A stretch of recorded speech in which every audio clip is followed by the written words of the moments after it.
And thanks for joining us here on Good Day Gulf Coast. It is now 7:45 on this Thursday. A really scary and very sad event happening at a high school in Florida yesterday. My niece actually goes to that high school. There was a child that took a gun to school and committed suicide. So it got us to thinking how important it is to all the time be talking about what we can do to help our children. So joining me now is John Conrad with Alta Point. Thank you for being here, a licensed social worker. Right.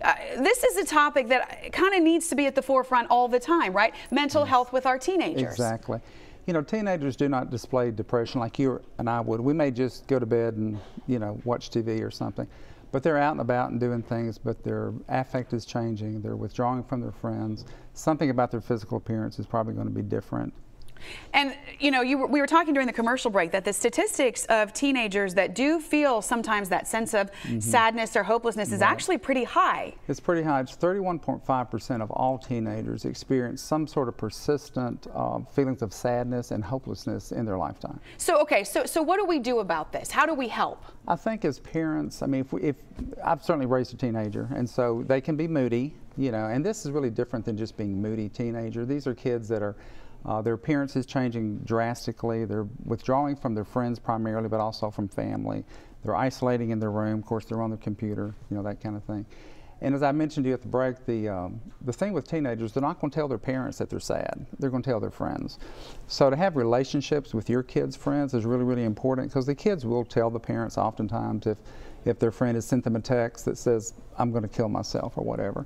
And these kids will communicate on social media more so than just face to face. How do you start a conversation with your child if you're concerned? Well, what do you say? I think this horrible incident that happened is a perfect jump off place. It's like, gosh, you know, I saw this on the news. Have you ever had thoughts like that? And just really not be afraid to talk about it.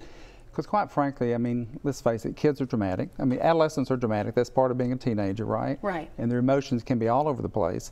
I always like to tell parents that adolescence is a temporary state of being. If we can just kind of get them through those years, they're going to be good.